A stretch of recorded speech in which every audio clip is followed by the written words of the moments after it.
ಈ ಕಲಿಯುಗದ ಹಣೆ ಬರಲು ನಾವು ಅಂದ್ಕೊಂಡಿದ್ದು ಫಲ ಬರಬೇಕು. ಏನು ಬೇಕಾದ್ರೂ ಫಲ ಮಾಡಿ ಹೋದು ಬಾಬಾಯಿನ ನವಿಗಿರಿ ಏಟ್ ತಿನ್ಕೊಂಡು ಬಂದು ಮಕ್ಕಳಾಯ್ತಪ್ಪ ಆಗಿದೆ ಎಷ್ಟೋ ಜನಕ್ಕೆ. ಯಾಕೆ ಅಘೋರಿಗಳಿಗೆ ಶಕ್ತಿ ಇಲ್ವಾ? ಹೆಣದಲ್ಲಿ ಹೋಮ ಮಾಡ್ತಾರೆ, ಹೆಣದ ಪ್ರಸಾದ ತಿಂತಾರೆ. ದೇವತ ಪ್ರತಿಭೆಗಿಂತ ದೈತ್ಯ ಪ್ರತಿಭೆ ಜಾಸ್ತಿ, ಶಕ್ತಿ ಜಾಸ್ತಿ. ಅವ್ರು ಇಲ್ಲದೇ ನಿಮಗೆ ಅಮೃತೋತ್ಪತ್ತಿ ಆಗೋದಿಲ್ಲ. ಯಾಕೆ ಅಂದರೆ ಅವ್ರ ಶಕ್ತಿ ಅಂಥದ್ದು. ಮಿಸ್ ಮಾಡ್ಕೊಬೇಡಿ. ಭಗವಂತನ ಗುಣವನ್ನು ತಿಳಿತಾ ದ್ವೇಷದ ಪಕ್ವತಾವಸ್ಥೆ ದೈತ್ಯಗಳಿಗೆ ಬರ್ತದೆ, ಭಕ್ತಿ ಬರೋದಿಲ್ಲ. ನಮ್ಗೆ ಆಗದೆ ಇದ್ದವ್ರು ಯಾರೋ ಮನೆ ಕಟ್ಟಿದ್ರೆ ಅವ್ನು ಕಷ್ಟಪಟ್ಟು ಕಟ್ಟಿದ್ರು ಕೂಡ ನಾವು ಅಪಾರ್ಥವೇ ಮಾಡೋದು. ಟೇಬಲ್ ಕೆಳಗೆ ತೊಗೊಂಡಿದ್ದಾನೆ ಚೆನ್ನಾಗಿ, ಕಟ್ಟ ಇನ್ನೇನು ಮಾಡ್ತಾನೆ ಅಂತೀವಿ. 9 ಕೋಟಿ ವಿಷಮಂತ್ರಗಳ ಸಿದ್ಧಿ ಇತ್ತಂತೆ ದುರ್ಯೋಧನಿಗೆ. ಪಾಪ ಎಷ್ಟು ಜನಕ್ಕೆ ಹಾಕಿರ್ಬೋದು, ಎಷ್ಟು ಜನ ಸಾಯಿಸಿರ್ಬೋದು ಬೇಕಾದ್ರೆ. ಯಾವ ವ್ರತ ಬೇಕಾದ್ರೂ ಹುಟ್ಕೋತಾ ಇರುತ್ತೆ, ಯಾವ ನಿಜವಾದ ವ್ರತ ಸಾಯ್ತಾ ಇರುತ್ತೆ. ಯಾವ ವ್ರತದಿಂದ ನಮ್ಗಾದ್ರೇನು ಫಲ ಬಂದರೆ ಸರಿ ಅಷ್ಟೇ. ಈ ಕಲಿಯುಗದ ಹಣೆ ಬರಲು ನಾವು ಅಂದ್ಕೊಂಡಿದ್ದು ಫಲ ಬರಬೇಕು. ಏನು ಬೇಕಾದ್ರೂ ಫಲ ಮಾಡಿ. ಕಳ್ಳೆಪುರಿ ಏರ್ತೀವಿ, ನವಲ್ಗಿರಿ ತಿಂತೀವಿ, ಏನೋ ಸ್ಮಶಾನಕ್ಕೆ ಹೋಗಿ ಪೂಜೆ ಮಾಡ್ತೀರಾ, ಮಾಡ್ತೀವಿ. ಎಲ್ಲಿಗೆ ಹೋದರೂ ನಮಗೆ ಒಳ್ಳೆಯದಾಗಬೇಕು. ಮಕ್ಕಳಾಗಬೇಕು, ಮಕ್ಕಳಾಗಿಲ್ಲ. ಹೋದು ಬಾಬಾಯಿನ ನವಲ್ಗಿರಿ ಏಟ್ ತಿನ್ಕೊಂಡು ಬಂದು ಮಕ್ಕಳಾಯ್ತಪ್ಪ ಆಗಿದೆ ಎಷ್ಟೋ ಜನಕ್ಕೆ. ಅದರ ಸುಳ್ಳೆ ಮಕ್ಕಳಾಗಿದೆ. ರಾಯರು ಕೊಟ್ಟ ಮಕ್ಕಳು ರಾಮ ಅಂತವೆ ಬಡಿಸ್ಕೊಂಡು. ಬಾಬಯ್ಯ ಕೊಟ್ಟಿದ್ದು ಬಾಬಯ್ಯ ಕುಣಿಸ್ದಾಗೆ ಕುಣಿಸು. ಯಾರು ಹೆಂಗೆ ಕೊಡ್ತಾರೋ ಅದ್ರದ್ದು ಇರುತ್ತೆ. ನಾವು ಮಕ್ಕಳಾಗಿಲ್ಲ ಅಂತ ಹೇಳ್ತಾ ಇಲ್ವಾ, ನಮಗಿಂತ ಬೇಗ ಅವರೇ ಫಲ ಕೊಡೋದು. ಯಾಕೆ ಅಘೋರಿಗಳಿಗೆ ಶಕ್ತಿ ಇಲ್ವಾ? ಹೆಣದಲ್ಲಿ ಹೋಮ ಮಾಡ್ತಾರೆ, ಹೆಣದ ಪ್ರಸಾದ ತಿಂತಾರೆ.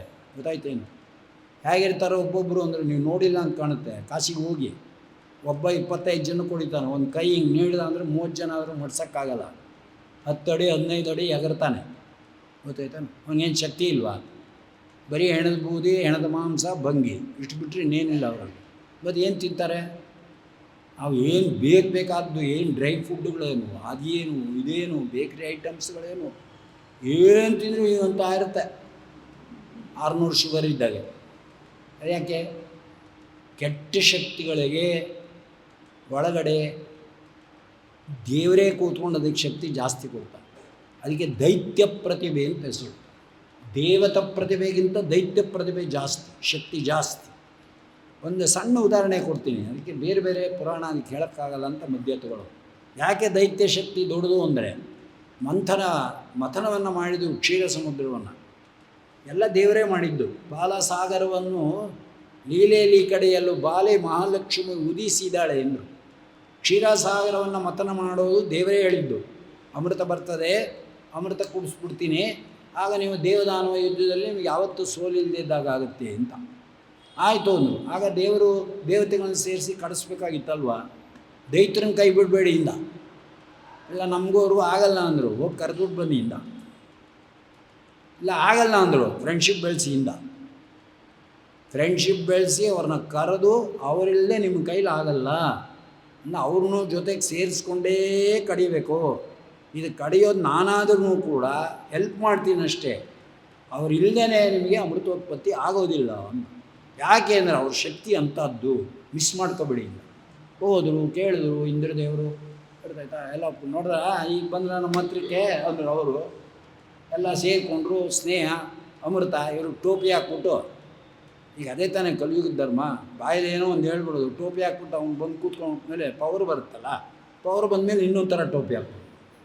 ಪವರ್ ಬರೋ ತನಕ ಒಂಥರ ಟೋಪಿ, ಪವರ್ ಬಂದಮೇಲೆ ಒಂಥರ ಟೋಪಿ ಅಲ್ಲ. ನಮಗೇನು ಗೊತ್ತಾಗಲ್ಲ, ದಡ್ರು ಅಂತ. ಹಾಗೆ ಇವರು ಮಾಡಿದ್ರು. ಅಂದರೆ ಅಮೃತ ಬರಲಿ, ಆಮೇಲೆ ಇವ್ರನ್ನೆಲ್ಲ ಒತ್ತ ಹೊಡೆಯೋದು, ಕಿತ್ಕೊಂಡು ಹೋಗಿ ನಾವು ಕುಡಿದು ಬಿಡೋದು, ಸತತವಾಗಿ ದೇವತೆಗಳನ್ನ ನಾವು ಸೋಲಿಸ್ತಾನೆ ಇರ್ಬೋದು ಅಂತ ಇವರು ಮೀಟಿಂಗ್ ಮಾಡಿಕೊಂಡ್ರು. ನೋಡಿ ಸ್ವಾಮಿ ಇಟ್ಟಿರ್ತಾರೆ. ಆಗ ನೀನು ಎಳೆದಾಡಬೇಕಲ್ಲ. ಮೂತಿ ಒಬ್ಬರು ಹಿಡಿತೀವಿ ಅಂತ ಒಬ್ಬರು, ಬಾಲ ಹಿಡಿತೀವಿ ಅಂತ ಒಬ್ಬರು. ಬಾಲ ಹಿಡಿಯಲ್ಲ ಅಂತ ದೈತ್ರು. ಯಾಕೆ ಅಂದ್ರೆ ನಾವು ಇಷ್ಟು ಧೈರ್ಯವಂತರು ಬಲಿಷ್ಠರಾಗಿ ನಾವು ಯಾಕೆ ತೂಕ ಇಟ್ಕೊಳ್ಳೋಣ, ನಾವು ಮುಖ ಇಟ್ಕೋತೀವಿ ಎಂದರು.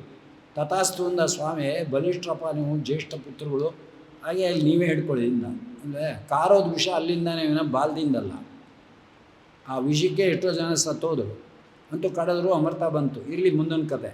ನಮಗೆ ಬೇಕಾಗಿರೋದೇನು ಅಂದರೆ, ದೇವತೆಗಳಿಗಿಂತ ಬಲದಲ್ಲಾಗಲಿ ಜ್ಞಾನದಲ್ಲಾಗಲಿ ದೈತ್ಯರುಗಳು ಬಲಿಷ್ಠರು. ಭಕ್ತಿ ನಮ್ಮಲ್ಲಿ ಹೆಚ್ಚುತ್ತಾ ಭಗವಂತನ ಭಕ್ತಿ ಜ್ಞಾನ ಪಕ್ವತಾವಸ್ಥೆಗೆ ಬರುತ್ತೆ. ಭಗವಂತನ ಗುಣವನ್ನು ತಿಳಿತಾ ದ್ವೇಷದ ಪಕ್ವತಾವಸ್ಥೆ ದೈತ್ಯಗಳಿಗೆ ಬರ್ತದೆ, ಭಕ್ತಿ ಬರೋದಿಲ್ಲ. ಆದ್ದರಿಂದ ಇಬ್ಬರಿಗೂ ದೇವರ ಜ್ಞಾನ ಆಗಬೇಕು. ದೇವ್ರ ಜ್ಞಾನ ಕೊಡದೇನೆ ಅವರಿಗೆ ದ್ವೇಷ ಹುಟ್ಟಿಸ್ತಾನೆ ಅಂದರೆ ದ್ವೇಷಕ್ಕೆ ಕಾರಣ ಏನಂದ್ರೆ ಭಗವಂತನ ಜ್ಞಾನವೇ. ನಮ್ಗೆ ಆಗದೇ ಇದ್ದವ್ರು ಯಾರೋ ಮನೆ ಕಟ್ಟಿದ್ರೆ ಅವ್ನು ಕಷ್ಟಪಟ್ಟು ಕಟ್ಟಿದ್ರು ಕೂಡ ನಾವು ಅಪಾರ್ಥವೇ ಮಾಡೋದು. ಟೇಬಲ್ ಕೆಳಗೆ ತೊಗೊಂಡಿದ್ದಾನೆ ಚೆನ್ನಾಗಿ, ಕಟ್ತಾ ಇನ್ನೇನು ಮಾಡ್ತಾನೆ ಅಂತೀವಿ. ಗೊತ್ತಾಯ್ತಾ? ಯಾಕೆ ಅಂದರೆ ದ್ವೇಷ ಇದೆ ಅವ್ರ ಮೇಲೆ. ಆದ್ದರಿಂದ ದ್ವೇಷ ಇರೋರು ಯಾವುದೇ ಗುಣಕಾರ್ಯವನ್ನು ಮಾಡಿದರೂ ಕೂಡ ನಾವು ಅದನ್ನು ತಪ್ಪರ್ಥನೇ ಮಾಡೋದು. ಹಾಗೆ ದೇವರ ಜ್ಞಾನ ದೈತ್ಯರಿಗಿಲ್ಲ. ಆದ್ದರಿಂದ ಪಾಪ ಜ್ಞಾನ ಇಲ್ಲ ದೇವ್ರ ಮೇಲೆ, ಅದಕ್ಕೆ ಅವರು ದೇವ್ರ ಬಗ್ಗೆ ಆ ಥರ ತಿಳ್ಕೊಂಡಿದ್ದಾರೆ. ಜ್ಞಾನ ಕೊಟ್ಟರೆ ಅವರು ಚೆನ್ನಾಗಿ ತಿಳ್ಕೊತಾರೆ ಅನ್ನಕ್ಕೇ ದುರ್ಯೋಧನಂಗೆ ಎಲ್ಲ ಅವಸ್ಥೆಗಳನ್ನು ಕೊಟ್ಟಿದ್ದು. ಇದು ಪ್ರಮೇಯ. ಆಯಿತಾ? ನಮಗೇನೇನು ಕೊಟ್ಟನೋ ಎಲ್ಲ ಕೊಡ್ತಾನೆ. ಧರ್ಮರಾಜರು ಅಣ್ಣ, ಭೀಮಸೇನ ದೇವರು ಅಣ್ಣ, ಕೃಷ್ಣ ಪರಮಾತ್ಮ ಬೀಗ, ವೇದವ್ಯಾಸದೇವರು ತಾತ, ದ್ರೌಪದಾದೇವಿಯರು ಅತ್ತಿಗೆ, ಒಬ್ಬರೇ ಗುರುಗಳು ಇಬ್ಬರಿಗೂ ಪಾಂಡವರು ಕೌರವರಿಗೆ ದ್ರೋಣಾಚಾರ್ಯರು, ಅಸ್ತ್ರ ಶಸ್ತ್ರ ವಿದ್ಯೆ ಮಂತ್ರ ತಂತ್ರ ಸಿದ್ಧಿ ಸಂಸಿದ್ಧಿ ಸಪ್ತಕೋಟಿ ಮಹಾಮಂತ್ರಾಣಂ ಅಂತ ಹೇಳಿದ್ದಾರೆ ರಾಯರು. ಆನಂದ ರಾಮಾಯಣದಲ್ಲಿ ಹೇಳ್ತಾರೆ 9 ಕೋಟಿ ವಿಷಮಂತ್ರಗಳ ಸಿದ್ಧಿ ಇತ್ತಂತೆ ದುರ್ಯೋಧನಿಂದ. ಪಾಪ ಎಷ್ಟು ಜನಕ್ಕೆ ಹಾಕಿರ್ಬೋದು, ಎಷ್ಟು ಜನ ಸಾಯಿಸಿರ್ಬೋದು ಲೆಕ್ಕ. ಏನೋ ಲೆಕ್ಕಕ್ಕಿಲ್ಲ ಅವೆಲ್ಲ. ಅಷ್ಟೇ ಕೆಲವೆಲ್ಲ ಲೆಕ್ಕ ಹೇಳ್ತಾರಲ್ಲ, ಬೇಗ ಏನು ತೋರಿಸ್ಬೇಕು ಅದು ತೋರಿಸ್ತಾರೆ, ಒಳಗೆಲ್ಲ ತೋರಿಸ್ತಾರ. ಎಂಥ ಸಂಸಾರದಲ್ಲೂ ಗಂಡ ಹೆಂಡತಿ ಅಷ್ಟು ಅನ್ಯೋನ್ಯವಾಗಿದ್ದರೂ ಕೂಡ ಇಷ್ಟು ದುಡ್ಡು ನಮ್ಮದು ಇದೆ ಅಂತ ಗಂಡ ಹೆಂಡತಿಗೆ ಹೇಳೋದು. ನಾ ಹೇಳಿಲ್ಲ, ಪಾರ್ವತೀ ದೇವರು ಹೇಳೋದು.